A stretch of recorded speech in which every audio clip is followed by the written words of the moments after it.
It's a little It fun. is really cute. Yeah, it's a fun little I game. like the little drawings. What's up with this sexy owl? It's just sexy. You don't like owls? You don't think owls are sexy? No. Man, owls are the sexiest of all the animals. Imagine what you can do with a arguable. neck that can turn all the way around.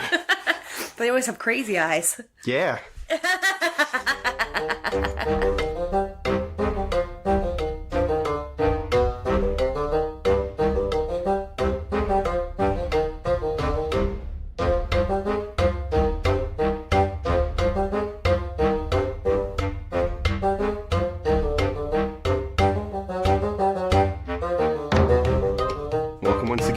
Snark, where two former religious types and current snarks take a look at religious media on its own terms. I'm your friend Hillary. And I'm your friend Josh, aka the Avatar of Spite. Avatar of Spite. Mm-hmm. You're gonna have to tell me how this relates. Maybe I slept through it. Ram is an avatar of Vishnu. Oh. And I'm an avatar of Spite. I like it. So, before we begin talking about what I just alluded to, let's talk about any hits or misses we have from previous episodes. Okay, yeah, I have a couple. A couple episodes ago, when we were doing our 1-year anniversary, Yeah. we were talking about the one positive review for Left Behind 2014. Yeah. Remember there was like a 1% that it got on Rotten Tomatoes? Yes. Well, I searched through them all. Okay. And there was one single positive review. And it just says, a great cast delivers high drama in this action thriller. They misspelled thriller. Who was it? A woman named Diana Sanger, Okay. Sanger, for reviewpress.com. Okay. My guess is she either didn't see the movie, it was just she had a deadline,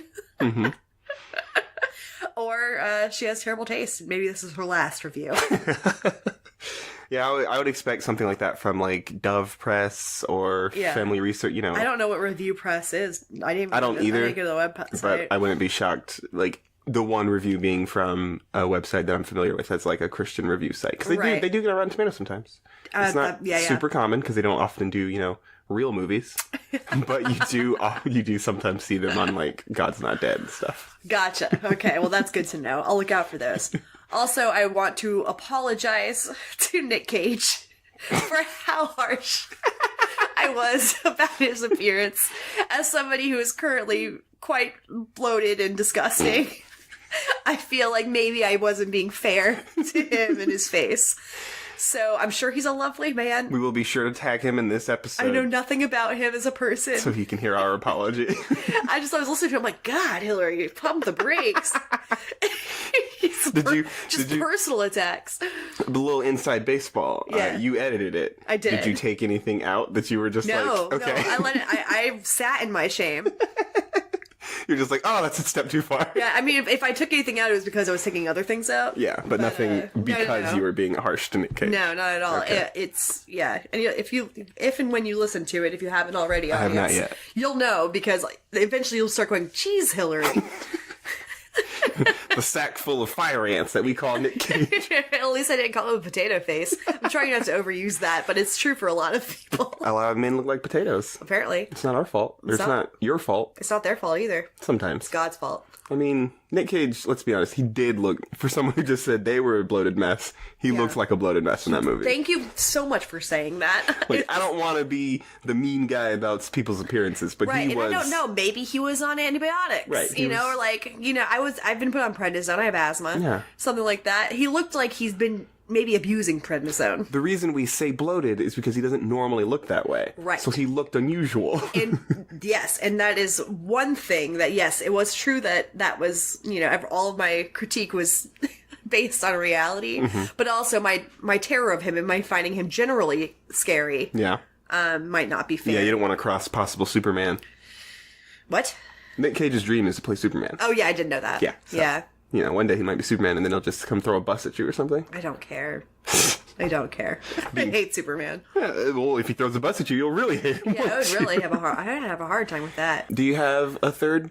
No. What about you? Did you notice anything? Let me think. I want to say I'm aware that our Judas episode, I just didn't like it. I didn't like it either. It also sounded terrible. This is before we had our whole setup, I think. Yeah, it was recorded a long time ago. It was recorded. And it's not our. I mean, it is our fault that it's not so good, but it was just not a good book. No. I didn't actually listen to the whole thing because the sound quality was so bad. Yeah, it was less good than we're used to. So that's all. I just want to acknowledge it. Right. I hope that wasn't the first and only episode some people listened to. Sort of pseudo-apologize for it. And just know that I'm aware. But, not everything can be the best. Right. And also, it was really bad and it was really boring, so it was really hard to make it entertaining. It's true. Also, when was that recorded? That was like in October. Yeah, and it was like a long time ago. It was a long time ago. So now that we're past all of the hits and the misses, what are we going to do today? Do you remember what it's called? Is it Ramayan? Ramayana. Remedian. It's called Remedian the Epic. No. Yeah. Ramayana. Ramayana the Epic. And it is in English, which was important to me because I don't feel like subtitling through this stuff. No, although I still put it on closed captioning. Yeah. Which was hilarious, by the way, because it wasn't actual closed captioning. It was the predictive, one that does it while you're going, and it was inaccurate. All right, I hope you intersperse those. I hope I remembered them, because I did not write them down. But it was an English story, and it's an animated devotional story for kids. We found it on YouTube. Yes. I did look it up. It's a real movie that people know about. It's not just something someone made for YouTube. Right. And going in sight unseen, it had the certificate at the beginning. That's true. That it was I think it said it was for theatrical release only, maybe. Yeah. Well, too bad. Which is funny. But I was going in sight unseen, and I basically believed it was going to be a much more to-the-point retelling of the Ramayan than the TV series that we've done on the show before. Because that show was 100 episodes. And the one we watched did not make me think I'd learn anything from the other 80-something episodes. Right. And so we figured if you're making a movie, you're probably going to cut to some of the good stuff and just, instead of... Which comparatively they did.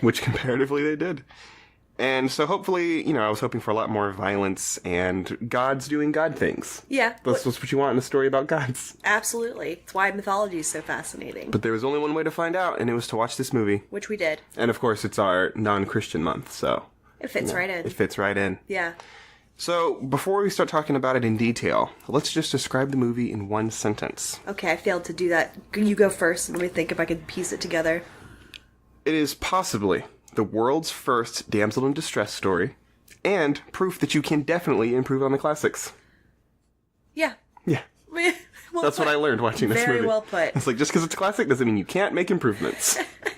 And actually, I can jump right off of yours, because I was going to go down the line of, it's a damsel in distress movie, but where the damsel causes the distress, refuses to apologize for it, and blames fate. There's more, too. Wait until we get to the end. I have a epilogue for you. Oh, okay, excellent. You're going to be real mad about, probably. Yeah, there are a few women in this story. Mm-hmm. All of them cause problems, and none of them get blamed for the problems for the most. Well, yeah, no, like we'll get there. Yeah. But yeah, so we open up to learning that WoW Kids with a Z is our host today. And distracting too, because that's up there in the corner of the entire movie. Is it? Yeah, it says WoW Kids, and kids like kind of like bounces. Oh. Yeah, wow. You didn't notice that? No, not at all. It was very distracting. I would have hated it had I known. I'm really good at like editing out logos in my brain. That's nice. If it didn't move, I wouldn't have been drawn to it. It's like my nose, you know? What? Apparently you can see your nose at all times. You can't. Oh, I mean, yeah, if you try. But no, so you can always see your nose. It's in your field of vision. Oh, right. But your brain edits it out. Well, it also is I can edit. Most It's very peripheral. So apparently your nose is just, no matter what you're doing, you can basically see your nose. But your brain just sort of like, you don't need that. You know where your nose is.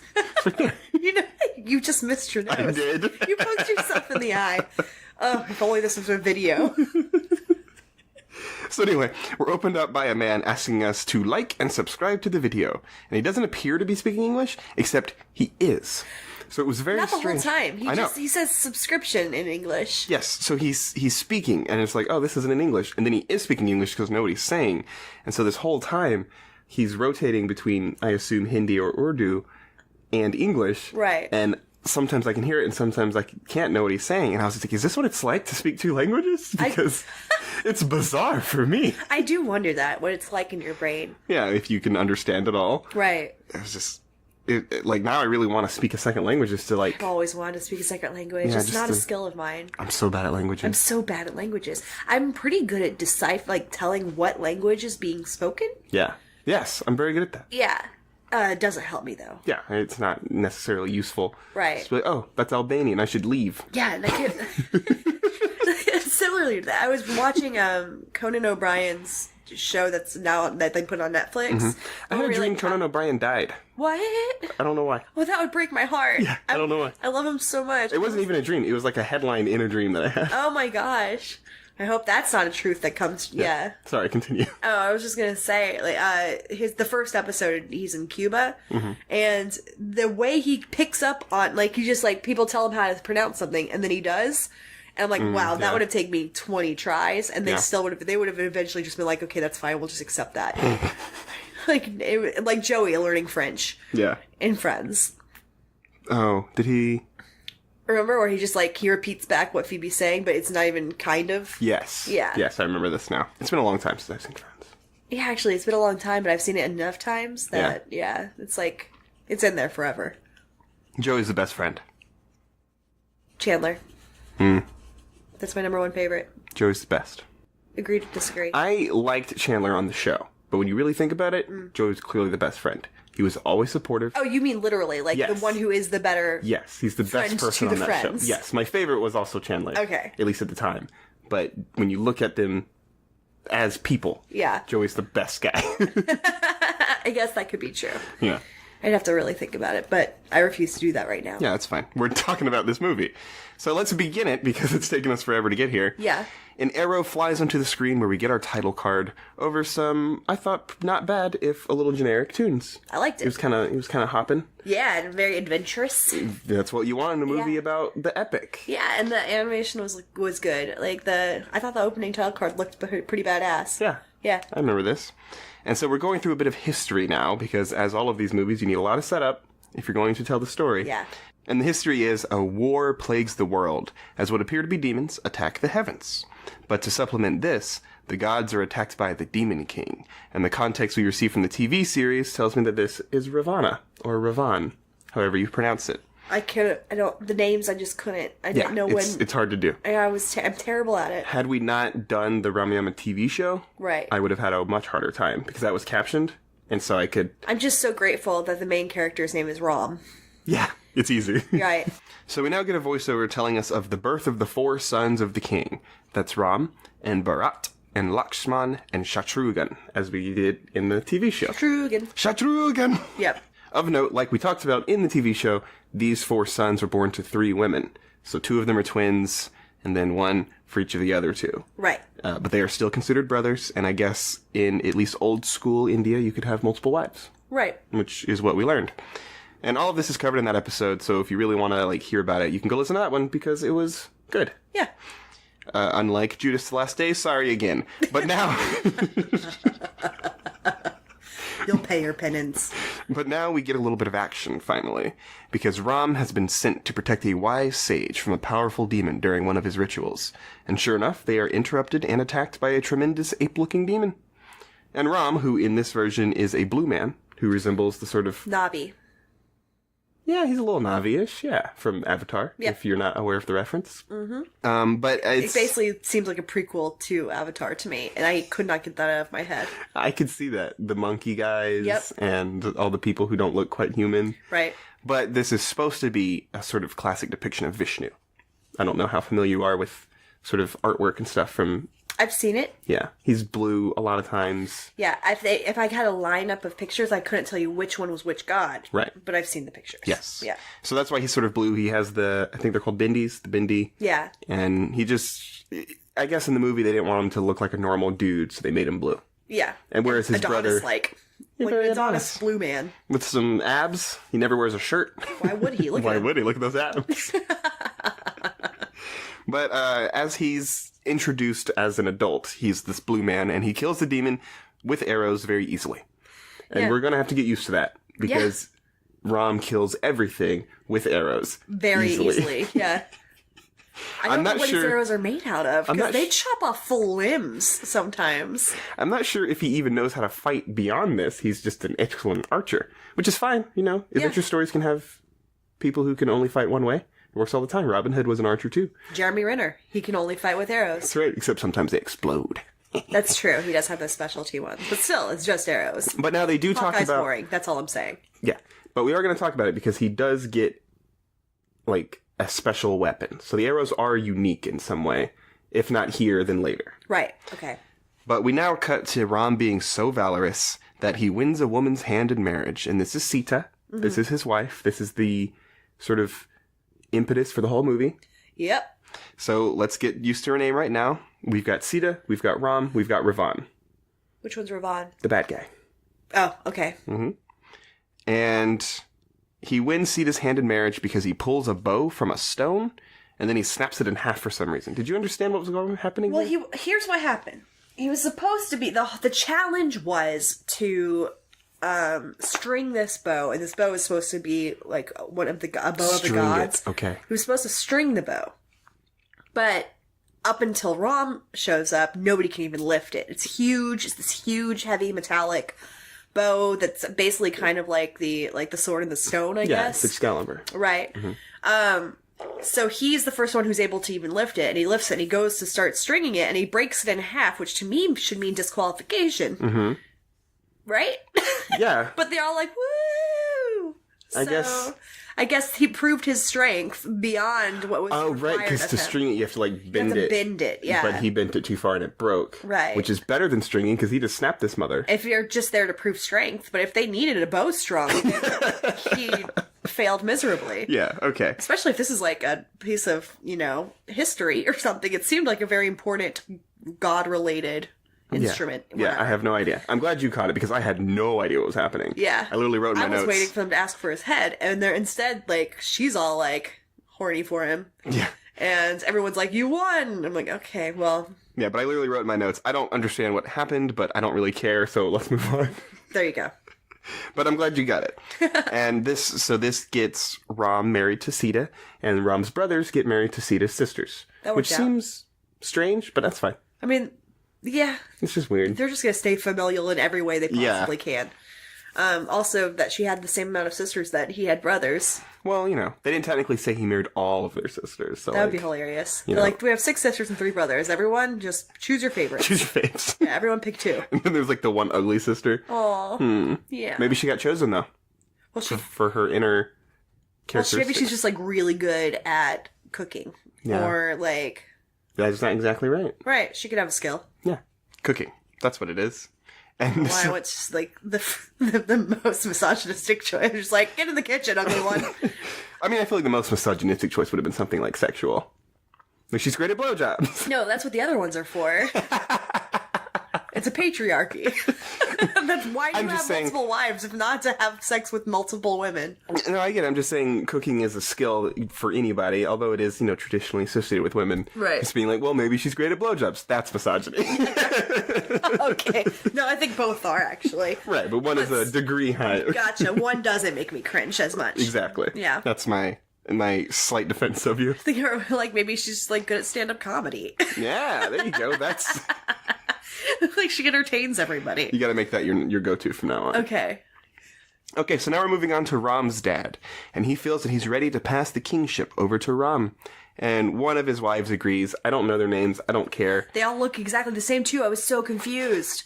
But we get several minutes of this announcement being made when we really could have just skipped over this part because Ram getting married doesn't really matter. Because the king's like, if he's married, he can be the king now. And so we have to watch the marriage and watch it. It's like, who cares? We could just skip to this part in the whole movie. Yeah, there's a lot that could have been skipped. We're like 12 minutes in and nothing was necessary yet. Right. They did have pretty costumes, though, once again. Yeah. Just like I liked in the original. Yeah. They, India fashion. Beautiful. Beautiful. Not something I could pull off. Those bright colors are not great for my... pale skin. It's true, though. But it's the eve of Ram's crowning, and Bharat's mother is confronted with a fortune teller, who warns her that Ram being crowned king will bring great misfortune to her. Primarily because the other mothers will reveal their true feelings for her and have her banished or something. Who is this humpback bitch? Yeah, she's just a random person. They're playing like chess. They're playing some sort of, board game. And she loses. Yeah. And she's like, oh, guess what? Well, you never know what'll happen tomorrow. I do know. It's gonna be horrible. Yeah. And so Bharat's mom is convinced very easily. Yeah. She says, I agree with you. I remember this because it's the line I saw in this movie the most times. Really? Why? When I was first found it, I went forward like 10 minutes to see if it was in English. So I wanted to be sure. Right. And that just happens to be the line that I got on. And then I just stopped because I was like, okay, it's in English, I'm good. Yeah. And every time I started it again from then on, it started at, I agree with you.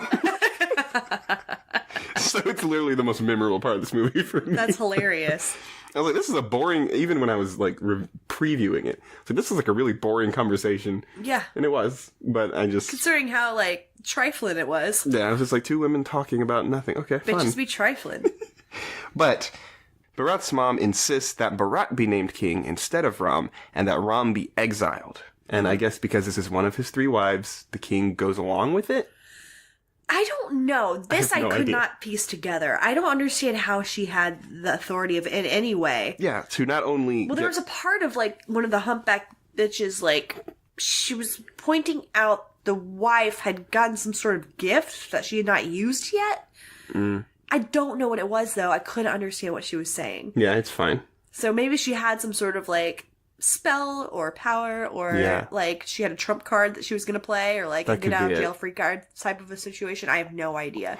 But whatever it is, she manages to make the king not only name a different son as king, but... He did it begrudgingly and very, very upset about it. Yeah, and then he exiled his other son. While crying about it. I have no idea what was going on. It's very strange. And, of course, he makes this announcement, and Lakshman, who is Ram's brother, it's probably the last time I'm going to say that name, is willing to go and murder Bharat. He's just like, how dare he do this? I will go into this now. But Ram is very, very peaceful, and he tells him to keep the peace, and he will willingly go into exile. Yes. And of course, like Hillary was saying, everyone's sad about it, including the king, who is crying as Ram leaves the place. He's begging his son to ignore him. Yeah. He's telling him to go, that he has to be exiled, but he's like, disobey me. Yeah, he's like, you're the one who did it, asshole. I don't understand why this is happening. Also, this is a good point to, point to bring up. I originally thought that the queen with the shifty bitch friend, was... Ram's mom. No, I thought it was Ram's wife. They all look exactly the same. Yeah. Like, they don't age any of the women, so she doesn't look older. She just, and they wear similar things and similar crowns, and... Here's your mistake. Oh. Indian women don't age. Cool. Because the dad always looks the same. They still have different looking features. No, I know. No, but, like, that's what I'm saying. Like, they did nothing to, There's one model. No different face shapes, no different eye shapes, no different, like, even colors. They put, like, her in blue and this one in pink. Something. It's all the same. Here's the thing. Yeah. They had to make models for 2 guys and a bad guy and a bunch of monkey guys, so they couldn't really afford to make any more than one single model for every woman. Well, they also did that for the bad guy, because there's like 25 of the guys in that one room that look exact. I don't know which one's talking. Well, they'll like cut to different people talking. I'm like, that's the same person. That's the same guy. Yeah. So that's really all it was, is they just only wanted to make one model. Or maybe, Or expense. I was going to say, maybe they ran out of money. Of course, you could just give them, different colored eyes or something, but, whatever. We're done. Anything. We're not going to... Put a hat on him. But yeah, so Ram, because the king has ordered it, and he's very obedient and he's very peaceful, is going to make his dad follow through on the exile despite dad not wanting to. Right. And I know, like, relationships are complicated, but this one seems really easy if the king is so upset. Right. But for whatever reason, the king does go along with it, and so Ram leaves his family and his home for 14 years. That's how long this banishment is. Mm-hmm. And at the last minute, his brother joins him, so it's Ram and his wife and his brother, who apparently left his own wife behind. Yeah. And the wife's like from the window, it's okay. Bye forever, 14 years. I'll see you in 14 years, you're doing the right thing. It's so weird. Like, why can't she go with him? I don't know. But that was funny to me. Also, maybe she's just like, fucking good riddance. Maybe. I don't enjoy your company. So the king dies because he has lost his will to live, because he exiled Ram. So his own actions. Right. That he had the choice in, because he is the absolute ruler of this kingship.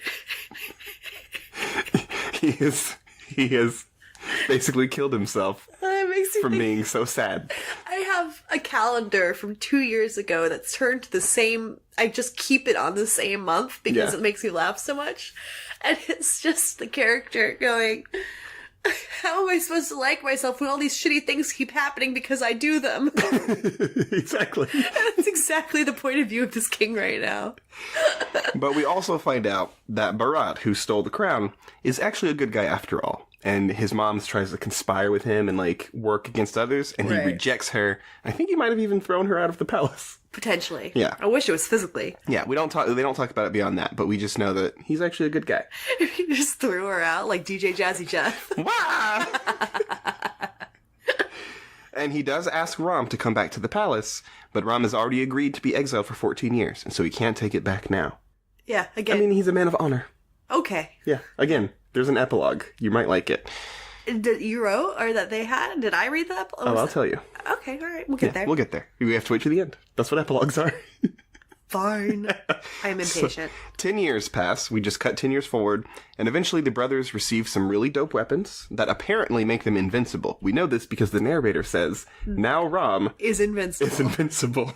Which also, for me, I'm like, okay, that makes this a whole lot less interesting. There are no stakes. I'm not positive if they mean it literally. Right. But they don't say they don't. And there's no... It could be a translation issue. Yeah, and there's no sign that it's not literal. So I have to assume that, like Achilles, he's invincible. Yeah. And so you're not really a hero.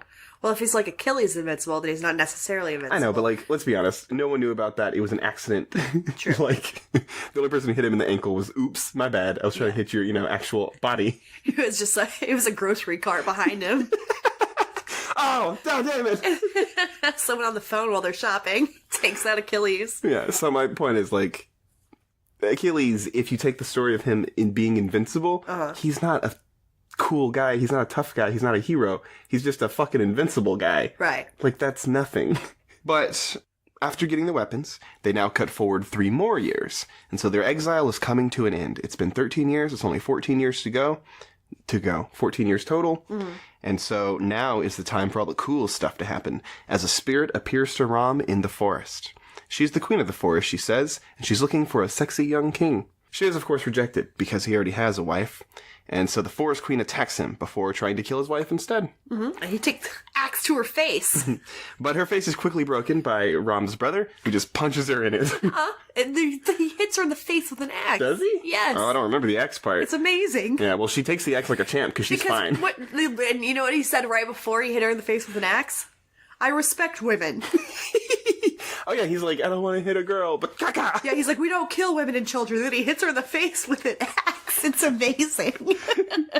So she gets all busted up, and she swears vengeance on them before she flies away. And then there's a whole scene where she flies away to Ravan, the bad guy. Yeah, flops around on the floor for a while. Mm-hmm. And I'm gonna be honest, I didn't catch most of what happened in this scene. Yeah. Hopefully you remember what she said. They didn't let her speak. It was just like, it was understood that she was telling the story of what had happened. Yeah, and at this point, it was the first time I really realized that this is hard to watch. Yeah. But my favorite is because she flies up there immediately and just like throws herself on the thing, on the, like the stairs up to him, his throne. Mm-hmm. And the bad guy is like, stop acting. Get to the point. You're faking it, obviously. Yeah, I think those are the exact words. Like, stop with the acting. Get to the point. Okay, that's funny. But the reason I say it's hard to watch, it's not that it's really bad. It's so fucking dense. It is dense. And like really boring. It's really boring. The things that could be exciting are, here, this is an exciting part. This is going to be fun. Nope. Yeah. Over. Done. Okay. Yeah, because it's also dense, and they don't seem to understand like the concept of pacing. Right. Like you sort of lengthen. You got to rush through the boring parts and then linger on the interesting parts, and that's how you keep people's attention. Right. But instead, they rush through everything, right, making it all boring. Mm-hmm. Because, like you said, like the forest queen attacks. She's like, oh, I'm going to kill your wife. And she gets hit once. It's over. Yeah. It's like, okay, this should be like a fight. Like, we have to watch and it's fun. But it's like, no, it's 3 lines. We're done with it. Right. It's like there's no one's actually in danger because it takes nothing to defeat her. Yeah. It's like it takes nothing to defeat anyone. As you'll find out soon, that is exactly how the rest of this thing goes. Exactly. It's like a video game that like sets at the very easiest level. Yes. Yeah. And then also someone is speedrunning it. So they know every trick. Right, exactly. Okay, so let's continue. We get a hunting scene where a minion of Ravan is sent to spy on Ram while Ram is out hunting a deer. And so... By the way, why is he hunting that deer? I don't know. Really? Do you know? Yes. What was it? His wife sees a deer, thinks it's very pretty, and wants it. So she tells him she wants him to go get the deer for her. So he murders it? That was the thing. That was very confusing because she's like, she wanted it. She wanted to keep it. It would make her very happy, like a pet. So he's like, oh, okay, I will get it for you. And then he shoots it, but it turns out to be like a demon in disguise or something like that. Yeah. So I don't know if he picked up on the fact that it might not be a real deer or if he planned on... Maybe it was like a tranquilizer arrow. Okay. I have no idea. A tranquilizer arrow through the neck. Either way, this whole thing starts because she wanted that deer as a pet. Okay. And forced him off to go get it. That's weird. Yeah. But you're right, because it's a demon in disguise, maybe sent as a distraction, because Ravan himself has seen Sita and decided she's beautiful and he wants her for himself. Right. And... So the creature... just like sitting in some bushes. Yeah. Watching this whole thing go down. And so my initial thought was, is he after Ram or is he after the woman? Right. Because I legit didn't know for a minute. No. And he's watching this whole thing. I guess so the demon's working with him. So the demon's dressed as a deer or disguised as a deer to distract them for some reason. Yes. And then while this is happening, it'll cut to Ram being in the bushes and at some point he says something like... it doesn't seem to be a conspiracy of the gods. I'm like, wait, what about the scene tells you it is or is not a conspiracy of the gods? I don't know what he was talking about. But we get a truly epic shot of Ram murdering a deer. Yeah. Because he shoots it through the neck. It's a very pretty deer. That's why Sita wanted it. But it also immediately turned back into a demon, so. Yes. But while Ram is sort of recovering from the murder, his voice calls out for his wife and brother. Right. The demon starts screaming in his voice. Right. And Ram looks around and is like, what? What's happening? What's happening? This isn't me. He's, of course, fine. But the creature appears to be trying to lure them in, his brother and wife. Right. So Lakshman initially refuses to look into it because he doesn't believe Ram would ever be in trouble. And he's right. But Sita shames him into going to check on him. Right. But he only agrees to go after he secures her behind a magic spell. Mm-hmm. He does, like, salt or sand or something around the... He drags his arrow in a circle around the entire house and says, now there's a magic spell. You're safe. Don't cross this line. Don't cross this line. So while she's alone... An old wise sage appears before her, and of course this is obviously the demon who is trying to grab her. No, it's the king. It's the king. Yeah, I think he is a demon. I don't know. Well, whatever. He's the bad guy. Ravan the bad guy. Ravan. I will never remember that name. Yeah. But it tries to cross the magic barrier that Lakshman has put around the house, but it doesn't work. So he lures Sita out to him. Right. And the one thing she was told not to do. Yes. He's like, don't you want to give me an offering? Yeah. She's like, sure, but you have to come over here and do it. And he can't do that. So he's like, how dare you? Right. You come to me. I am a wise old sage. And she's like, okay. Okay, I'm an idiot. I should do that. Right. So she crosses the line. He grabs her arm and she asks, what is this, you rogue? Why did you take my pillow? Because it's sort of what she's doing with her arm. Yeah. She like pulls. She kind of pulls a little bit. She's like, what are you doing? I just think the line, what is this, you rogue, is fantastic. I don't remember her saying that, but it is fantastic. And so his ruse is exposed and he reveals himself to be Ravan, like we've been talking about. And he kidnaps Sita, who warns him that he's going to be destroyed for this. And he laughs as they fly off in his Ravan mobile. By the Ravan mobile. That's the perfect name for it. Yeah, it seemed like maybe that it seemed a little inspired by, like, Miyazaki, didn't it? It looked like kind of a fun one of his little, like, flying contraptions. But I will say this. I believe this design was first. Because if you look at old Indian art of this sort of, the epics they did, this sort of thing is not uncommon. Like the wheels, and it's a chariot on wheels, but it flies. It kind of looks steampunky. Yeah, it's like a steampunk magical... with gems and gold. And it's really cool. Bedazzled steampunk, that's what we're going to call it. So we should say, if anything, Miyazaki looks like this. Maybe. Because it is unlikely that he had the idea first. I don't know about that. I don't know about ideas, but... He definitely, he has a distinct style. He does. And if you're more familiar with Miyazaki, you'd think that. But I just want to defend him a little bit. Okay. That this design looks more or less I definitely did not mean to imply that they ripped it off. Right. Either way, it looks badass. It made me more interested for a brief moment. Right. Yeah. It looks badass, but it also looks ridiculous. Yeah. That little sound it makes. Yeah, it's a little airship. It's kind of cute. So, of course, the two brothers return to find Ram's wife missing. Mm-hmm. But and no one's like, what the fuck, woman? Yeah, they're just like, oh, something bad happened. Yeah, so what? Yeah. Damn it. Yeah. My wife's gone.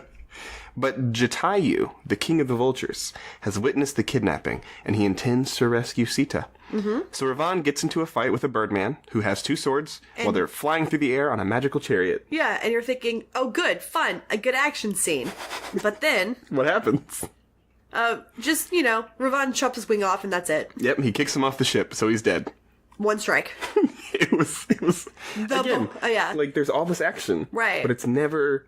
There's all this action set up with no delivery. And it's just, I cut your wing off, kicked you off the ship, you're right. Nice try. And the Vulture King's just like, oh no, I'm dying. Yeah. Like nothing. That's it. We don't even know he really dies. A little bit later, they say, you find out it's a fatal wound. That's how they word it, so that you know.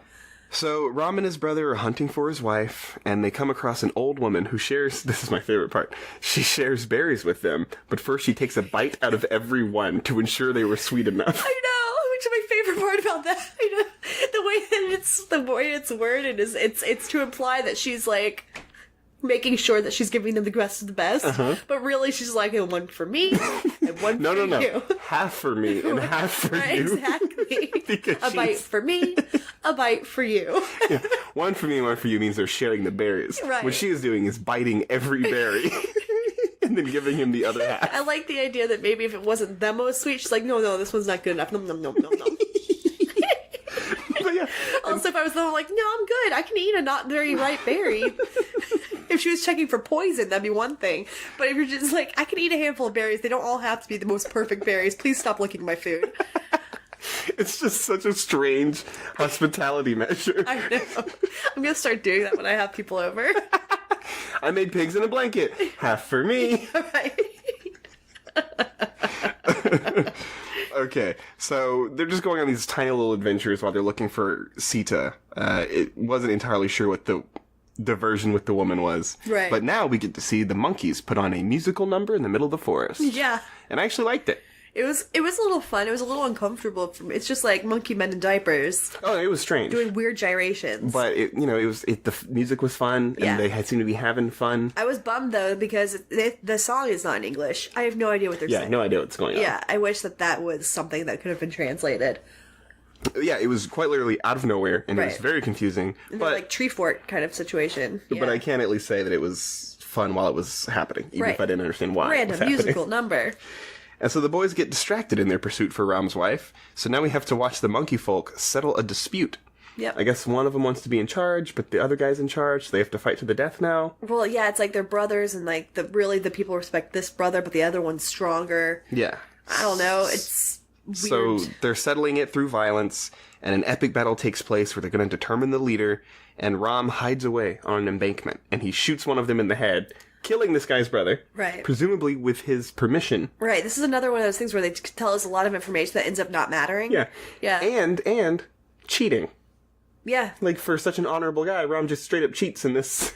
Right. And it's funny because they set the quote unquote good brother. Yeah. They set him up the first time to go out there and fight him, and then he gets pretty much defeated. He gets like beat the fuck up, and he's like, I don't want to go out there again. They're like, it's okay, we have a better plan this time. I'm gonna shoot him in his face. No, it's like their plan is we're gonna put a necklace on you so that we know it's you. Because the first time, the reason Ram didn't shoot the brother part was of the plot is we can't tell them apart. Part of the plot is that you cannot tell them apart whatsoever. Oh man. So they're like, well, we didn't want to shoot you by accident, so here, wear this flower necklace. That's messed which immediately gets destroyed in the fight. Yeah. When they go out there and fight again, the big strong brother knocks the other brother to the ground, and the wreath around his neck falls off. And it's after that Ram shoots the guy in the head, when he can't tell them apart again. Great. So none of it made any sense. Yeah. It was a lot of setup for nothing. Nothing. Yeah. Okay, great. Well, Ram cheats, and so the monkeys have a new leader, and the monkeys have a new leader, and Ram now has, like, a following. Yes, so Ram gets a following of monkey people. Right. And the new leader lets them send some scouts to Ravan's camp so he can try to find proof of Sita being held there. So, I guess, technically, Ram wasn't distracted. He was working towards finding his wife the whole time. Right. And as the scouts search for her, they come across the Vulture King's brother, who tells them that he has seen Ravan with Ram's wife, and his brother told him as he was dying that, like, this is what happened, this is where they are.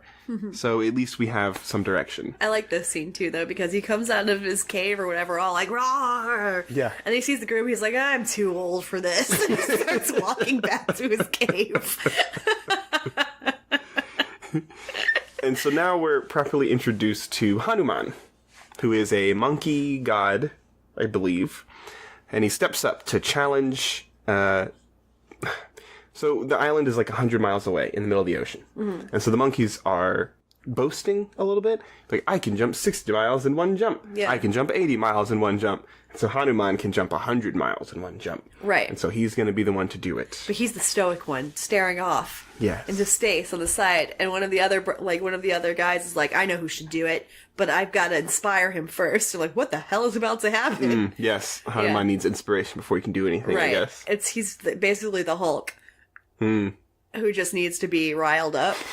He's always capable of jumping 100 miles, but he has to be reminded of it, I guess, given a reason to do it.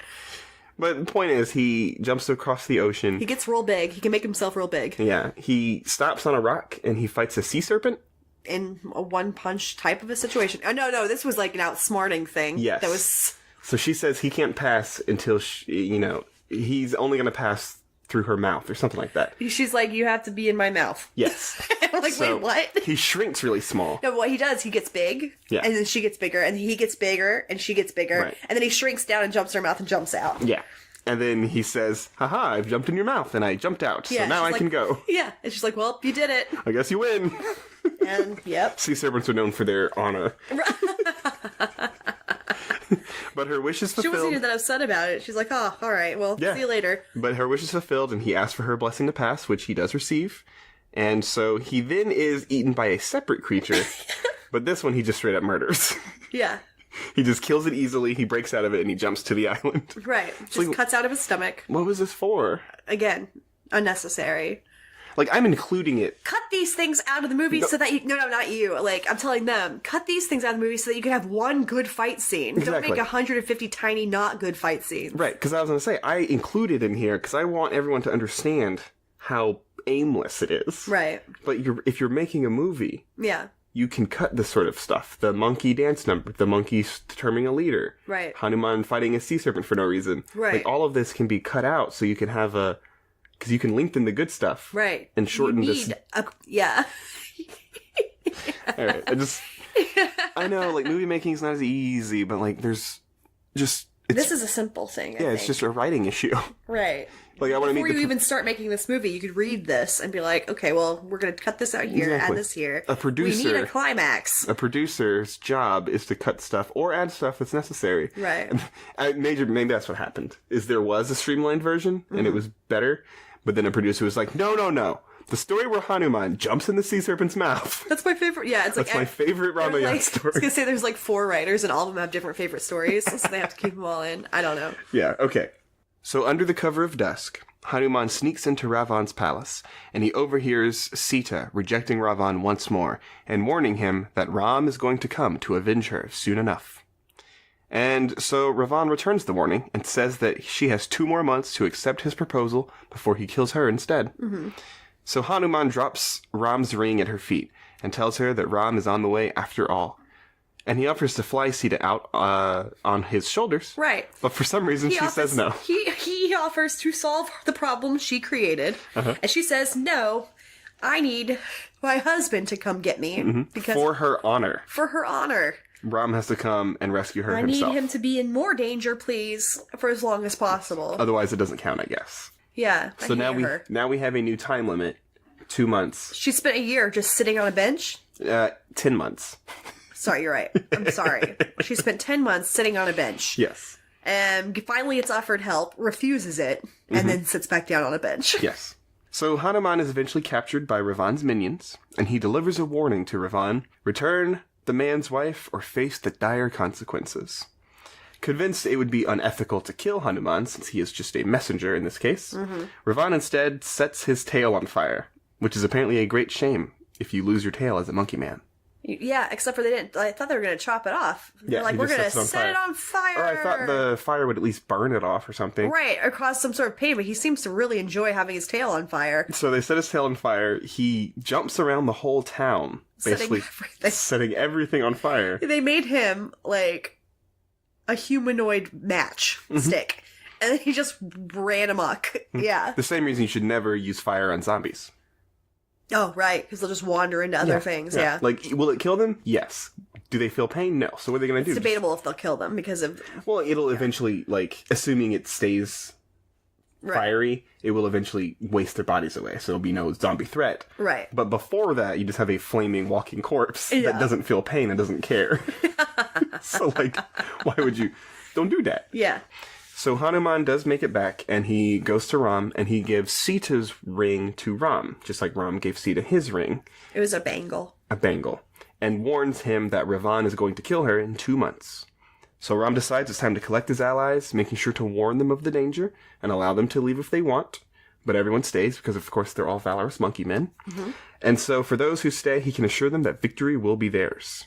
So nothing can deter him from this path now, and we're going to do some violence. Yep. But because the ocean is blocking his path, Ram threatens to bring the ocean's ego down a notch. Is that what he says? He says something like that. It's made inexact, but I'm pretty sure he says... I was drifting at this point. He's pretty sure he mentions the ocean's ego.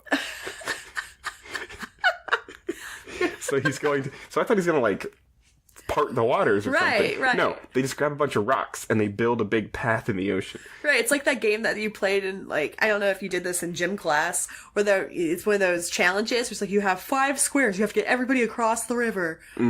And they're just... something like that. I've done that before. Passing the squares. Yeah, I've done something like that before. Yeah. But that's what they're doing. And, like, I'm sure it takes a ton of rocks to create a path on the ocean because... It's 100 miles. It's 100 miles of rock path. Yeah, that they're painstakingly putting single rocks down to create their own... They're building their own bridge, essentially. Yes. There's no way they could complete that in 2 months.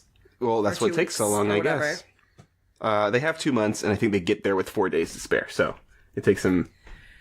Never see them 11 eat. weeks. You never see them eat. No, of course not. No one eats. Also, they're surrounded by salt water. What were they can't. Well, they can run the path back for supplies, just like they're doing for rocks, obviously. 100 miles to get a few sips of water because they're not carrying around. Hanuman can jump 100 miles in one jump. I guess that's true. You see his capabilities in a little bit. You think Ram can't? Yeah, he's Ram. They don't even have canteens, though. Yeah, well, I don't know, man. Maybe they're monkey people and they can drink salt water. I don't know. You can't just create biology, Josh. This is reality. You're right. The Ravan Mobile follows all the rules of physics. Once they're there, Ram receives a breakdown of the might of Ravan's warriors, and despite their incredible strength, he determines that he will win because he is morally upright, and Ravan is a villain. Mm-hmm. So, Ravan is delivered a message by Hanuman, and Ravan laughs in his face because Ram is but a child compared to the power of Ravan. But Hanuman challenges anyone who thinks themselves strong to even lift his foot off the ground. Yeah, this is another thing. It's just stupid. Yeah, so they all come and they try to lift it, and they all fail. Until One person tries to lift it and fails. And then Ravan comes by to try to do it, and just as he begins to grab at Hanuman's foot, he jumps away because he's a little trickster, and he runs off to laugh and join Ram in the battle. Yeah. It's like, why was this scene here? He was just being an asshole. Right. This is Hanuman, right? There's, like, multiple monkey guys, and they all look the same, so I can't tell. I didn't even know there was one called Hanuman. I don't know any of their names. There are just... Yes. There's one that looks like a bear. There is one that looks like a bear that they don't explain why this bear joined up with the monkey men. I'm sure there's a story for the bear. The only reason I can tell him apart is because he looks like a bear. Right. All of the other monkeys look exactly the same. Okay.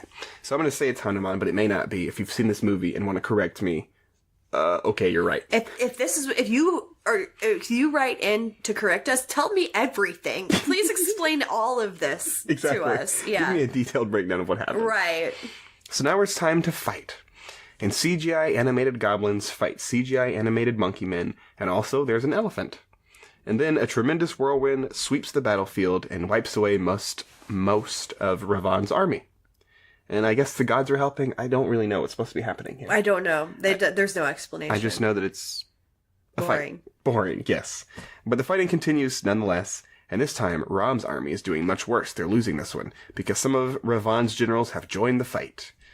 But it doesn't take very long, and we watch one of the monkey dudes literally crush a guy under a gigantic stone. Yeah, that was intense. Which, for just a moment, I had a little reflection on just how horrific wars really are. Yeah. Especially, like, old school wars. Yeah. Because we've got monkey dudes. They're using giant clubs, right? Yeah, which I'm pretty sure they're crushing heads and bones. And smashing chests in. Like, popping zits.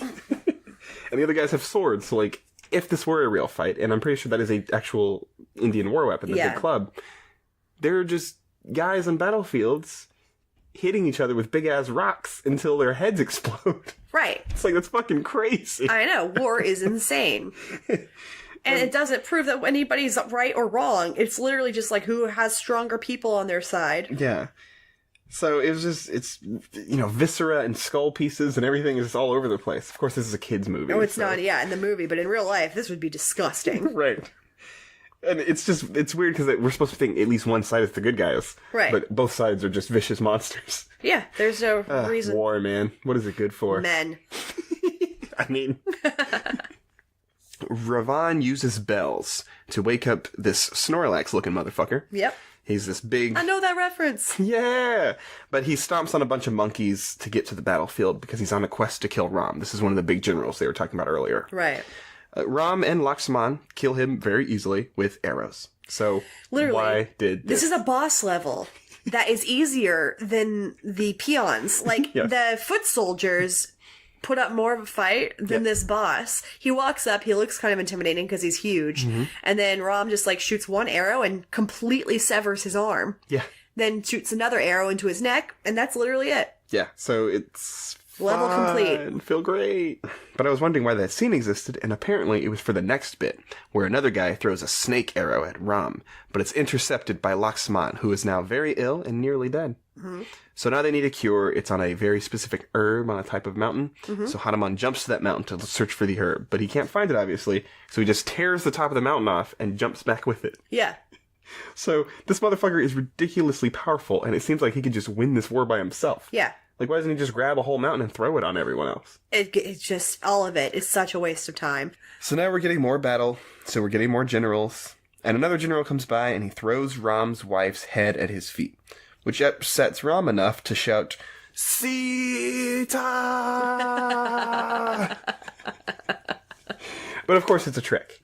And we see Ravan warning Sita that she only has 4 more days. And then he throws Ram's head at her feet, which causes her to faint. Right. Of course, this is all illusions. Right. So Ram discovers the deception quickly enough. Right. Again, no stakes. Like, there's a split second where he's upset. Yeah, and he grabs it and he's like, oh, it's fake. Right. And then people are like, oh, it's probably a trick. And they're like, it was a trick. It was a trick. He nailed it. So now we're killing people in caves. And one of these is Ravan's son. And he dies. So Ravan is kind of upset that his son is dead now.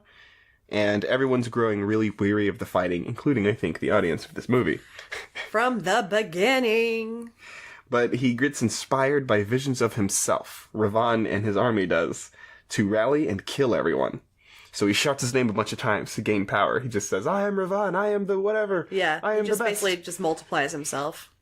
And he gets to the battlefield, and first, he Hadokens all the monkeys away. Yeah. He just puts a big energy ball. He's just like, if you're gonna do that, why not do everybody? But yeah, then, like you said, he summons an army of copies of himself, which apparently failed to kill anyone. It immediately made me angry, because I'm like, this is the fucking Matrix 3 all over again. The most pointless fight scene. But so, the reason I say he apparently failed to kill anyone is because the bear guy is overwhelmed by, like, 7 of these illusions of Ravan. Right. And you see him then crowd over him, you're like, oh god, the bear guy's dead. Except when they start fighting back, you know, Ram and his brother are shooting guys with arrows, and some of the monkeys are just punching him and kicking him. Right. The bear guy breaks out from all underneath him. So it's like... Again, no stakes. Is this completely ineffectual? Is that what happened? Right. But as the copies of Ravan begin to go away, he just makes more copies. But these ones are even larger. And as we know, size does not matter when it comes to threat. And then Hanuman, or one of the other monkeys, turns big too, and he kicks them and wipes out all the big ones. So then Ravan triples down, and he makes an even larger one. And I am getting furious. Because now the monkeys can't reach those heights. Right. And I guess this is his real version now. Like, this is really Ravan. It's actually, I think that's actually him. But after all of that, we're all very threatened. But Ram realizes that Ravan is immortal. Yeah, so what the fuck are we doing fighting him? We're fighting him. It's so boring. But he has the nectar of immortality in his navel. Right. He has a belly button jewel. Very sexy. I was going to say like a troll doll. So Ram jumps on Hanuman and they run away. And they're called coward, obviously, by Ravan, who's chasing them. But they climb up to the top of Ravan's palace, where Ram shoots a single arrow at his navel, destroys the nectar of immortality, and therefore kills Ravan. Right. Yay. The day is saved. Right. And so is Sita. And another thing about this is, like, he easily could have just shot that arrow from the ground. Yeah, why did they have this whole scene where it's like, we're running and we're gonna get there, we're gonna get to the top of the mountain. He's like a perfect marksman. Yeah. Just one, and he does every single shot he makes lands. Mm-hmm. He kills an entire enemy just with one shot. Yeah. So just quick belly button shot. Mm-hmm. Would have been over. Done. But they wanted to make it dramatic, so they had to climb to the top of the palace first. Right. And I'm not saying this can't work. As we've said, if you make these action scenes a little more detailed and a little more lengthy, right, that could have been cool. If Ravan is actually a threat and has killed some people, right, or at least been a threat. We had already seen that nothing's a threat. Then the journey to the palace could have been like through a harrowing collection of Ravan copies. Could have been Lord of the Rings. Or maybe the palace is falling to pieces and you're trying to dodge debris as you get to the top of it because that's the only way you can hit the... Like, there's lots of things to do here. Also, did you notice that nothing was still on fire or burned? Yeah. Despite that whole scene, him setting fire to the whole village, was for naught. Like, well, nothing. It's been 10 weeks. They fixed everything. No, but also, it didn't do anything. It was just, it didn't, like, destroy the castle. It didn't kill anybody. It didn't... Maybe he was just being a rascal. Cool. You rogue. You rogue. But it's just, there's lots of potential here to make something interesting. I'm assuming the actual stories, like when you read the actual stories, that they're interesting. I'll have to hope. Yeah. But the day is saved. Sita is saved. Ram's wife is so happy that Ravan is dead and all the other baddies have run away. She finds herself not yet ready to face her husband because she's blushing like a new bride. I haven't seen him in almost a year. I hate this bitch. Ram comforts her as he sees her, and he reports the win, while Lakshman apologizes for getting her kidnapped, even though it was definitely her fault. Yeah. And she doesn't. She's like, no, it's not your fault. I expect her to be like, it's my fault. I should have listened. But she's like, no, it was fate. Yeah, she does. He's like, it was fate. It wasn't anybody's fault. No, like, no, it was definitely your fault. The one thing you're supposed to do is not cross that line. Dummy. Yeah, I know. But the movie's over. Everything's good. All is well. It's great. But now, I want to add that addendum that I told you I was going to add. Epilogue. So, here's the epilogue, because this is a fun fact from the actual Ramayana. Okay. Because there's another event they don't mention in the movie that I think is worth mentioning. Okay. After Ram rescues his wife, first, he insists that she go through a purifying trial by fire to prove her fidelity while she was captured by another man. Ah, classic patriarchy. And it's the only time, apparently, and the first time, that Lakshman, his brother, is upset with him. Like, in their life. He's like, motherfucker, are you serious? Serious? Well, does she pass? She does pass, so he accepts her back. Right. It gets worse. Like this fucking bad guy bullshit. He would, steal a woman and not rape her for a full year. Fun fact. Yeah. That is actually accounted for in the story. Ravan is under a curse, where if he rapes another woman, because he's done it multiple times in the past, his head will explode. Well, why didn't anybody do that to Zeus? So, he can't even touch a woman against her will. That would have been very important information. But it's a kid, so they don't want to talk about raping. Just kidnapping and murder. Yeah. But here it gets worse. In the actual Ramayana, they get back to the kingdom, and a lot of people think that it's unacceptable that Ram has accepted his wife after she lived in another man's house for a year. So, to defend his own kingship, Ram exiles Sita again, while she's pregnant with his kid. Oh my god. So she is separated from her family and husband. Disgusting. And for the record, I blame her for everything that happened, but this is not punishment for her causing horrible things. This is punishment for being a woman. Yeah. And then, after she she ensures that her kids are at least reunited with their father, she then asks the earth itself to swallow her up, which it does, because she hates her life that much. Amazing. Well, I'm inspired. Yeah, fuck shit Jesus, man. This stuff is crazy. Jesus Christ. Yeah, she literally asks the earth itself, my life has been full of sadness and horror. Will you just end it here? And she is swallowed up by the earth. Yeah, this is similar to the kids versions of Bible stories, right? Or kids versions of even the Grimm's, the more modern versions of Grimm's fairy tales. Mm-hmm. Yeah, I guess it's all similar. So I just wanted to make sure we had that little context. That is very, very good information. Well done, Josh. Yeah, they left that part of the kid's story, which is probably good. I guess. So now you're trying to get these kids to follow this religion. Yeah. So now let's talk about the best and the worst. Okay. What is your best? What is your worst? Best was sneaky old lady getting delicious berries. Yeah, that was really good. Under the guise of reverence, I guess. My favorite is the one line that I talked about. What is this, you rogue?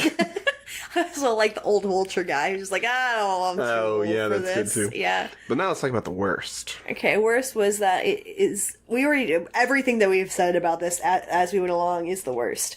Yeah. It's like all these great opportunities for action or for intrigue or, just never delivered on. I'm going to piggyback on yours there, because I think the actual worst of this movie, it's not in the movie itself. It's not good. No. It's not good at all. It's boring. It's bad. I was grateful that the animation was as good as it was. The animation is pretty solid. Like, it's cheap, but it's fine, as long as it gets your point. But I think the worst part of this movie is the wasted potential. Yeah. There is story here that could be at least exciting. Yes. If not interesting, if you just put a little TLC on it. Yeah. Like add a couple of context lines, add some extra... Are most of these things supposed to be kind of like proverbs? Like they're supposed to be teaching lessons too? And I think so, yeah. There's nothing out of any of these, even these tiny stories where you learn any kind of lesson. Yeah, but especially for a kid's version of something. I mean, even if you don't want to do that, you just want to make a movie about the action parts. Yeah. You could. You just have to actually make it. Yeah, it didn't do any of these things. It didn't do any of those things. Yeah. Like a fight with the forest witch, or a fight with that first demon, or a fight with the monkeys. Like, all of that could be interesting. Right. But you have to actually put the work into making it so. Right. And it's just... It had the potential to be exciting. It had the potential to be interesting. It had the potential to be, like learning or educational. And it just didn't... None of those things. Delivered nothing. Alright, so now let's talk about things like this, or this, not that. Okay. That, not this. Well, so far, I haven't seen enough Hindu, movies or TV shows or anything to be able to recommend something in that realm, but if we're talking about good mythology, Jim Henson's Storyteller had a mythology series that is so good. Cool. That we actually should do on this show. Okay. I don't know it. You don't know it? No. Oh, it's so good. I think it's from the late 80s. Yeah, that's cool. I like Jim Henson. Yeah, so it's not like Muppets. It's his creature shop creatures. Yeah. So it'll be more like Dark Crystal or like those kind of ones. But John Hurt, the British actor, is the storyteller. I like that guy. And then all of the stories are done with creatures from Jim Henson's shop, and it's so fucking good. Cool. Watch that, not this. For mine, I'm going to go with a game called Smite. It's a video game. Okay. It's on multiple systems, so it's pretty easy to play. It is a game where you can play as gods and deities and kill your friends and enemies as those deities from most religions, except for Judeo-Christianity. They avoid that because I guess it's more offensive. You can be Ram, you can be Ravana, you can be Aphrodite. Well, because those are just myths, not like Jesus. Right. But Ram and Ravan are in the game. So you can repeat the actual showdown from this movie, but in an actual way that might be fun. Rather than great. Really boring. That's a great, watch this off that. It's not really my type of game, right? But I would still rate it well. It's just not something I'm really usually interested in. And if it's between that and this movie. Absolutely. There it is. But like when you know something is good, but you're just like, it's not my, like if you don't like Westerns, I hate like, Westerns. This is still a good Western. I just don't care. Yeah, it can be a quality shot film. Yeah. I don't want to watch it. Smite, I played a little bit of it. It seems like a good game. Mm-hmm. I did like it. I just didn't want to continue because it's not my style. I don't like its brand. Gotcha. But it's good. It's fun, and I liked being gods. That's pretty cool. It's what drew me in the first place. It's a good idea. It sounds fun. Yeah. All right, now we're going to talk about next week. I didn't have it written down, so I'm just going to have Hillary read it off my iPad. Okay, next week, we are doing something called Herc's Adventures. Yeah. Herc's Adventures is a game for the PlayStation from like 1996 or 7. Okay. It is one of my favorite childhood games. Okay, awesome. You can be Hercules, Atlanta, or Jason of the Argonauts in an epic quest across all of Greece to save Persephone from the king of the underworld, Hades. Fuck yeah. We're going to do it next week. We're going to play it for however long, and we're going to talk about it. That sounds great. Yep. All before we go see Glass. That's next week, right? That is next week. Yeah. Yeah, we're dating this episode. And remember, as always, if you like the show, please give us a 5-star review in whatever podcast app or service you are using, and tell your friends about us any way that you can. Yes, please. Because we need the publicity. Links to everything are in the description of this episode, and if you go to the website, you can send us a comment or a question so we can do our inevitable mailbag. Mm-hmm. But as always, thank you so much for listening. Thanks, guys. Play some Smite. Do it. Watch Storytellers. I think it's on Netflix still. We'll have to see. Perfect. Yeah. Bye. Bye.